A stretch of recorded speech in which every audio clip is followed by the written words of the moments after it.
في العاشر من رمضان الماضي أفجعت دواعش عائلة أبو رانيا في ناحية القيارة.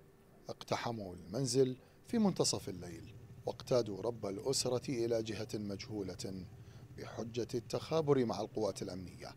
لحظات من الهلع والفزع خلفها الدواعش وبقيت عالقة في ذاكرة من شهد تلك الليلة. قاموا يصيحون قوم قوم على بابا. قام بابا أثر ولا توجع على القلم.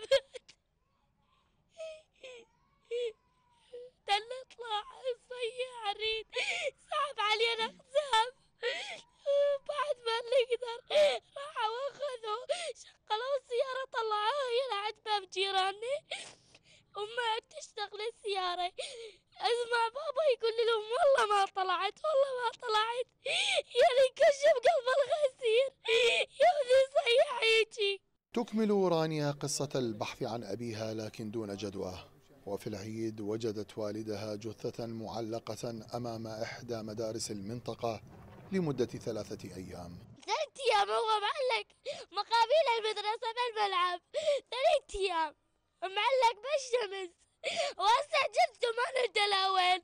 رانيا التي روت القصة دون أن يتوقف سيل دموعها تعلق الآمال على القوات الأمنية ثأرا لأبيها والعشرات من الشهداء.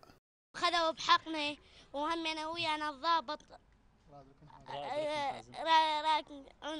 رائد ركن حازم. ايه عاونا وساعدونا كل هذول الشباب ونشكرهم واخذوا بحقنا. عائلة مكونة من أم أرملة و6 أبناء فقدت معيلها الذي كان معاقا غير قادر على الحركة.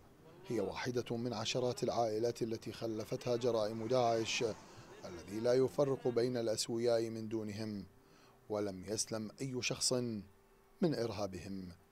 من ناحية القيارة جنوبي الموصل، غيث طلال، العراقية نيوز.